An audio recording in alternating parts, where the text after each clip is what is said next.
Kung meron tayong problema sa ating likuran, lalo na dito sa ating balakang, sa spine, masakit, may pipindutin natin ito. Ito ang likod, ibaba ng ating likod sa may balakang. Press 1, 2, 3, 4, 5, 6, 7, 8, 9, 10. Release.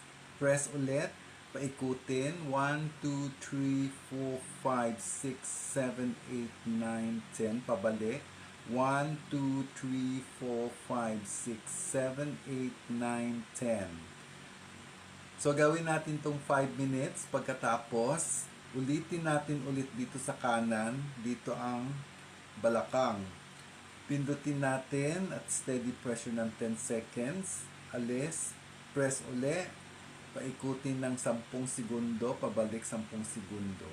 Ng 5 minutes din. And then, araw-araw niyong gawin as a therapy. So, nakakatulong ng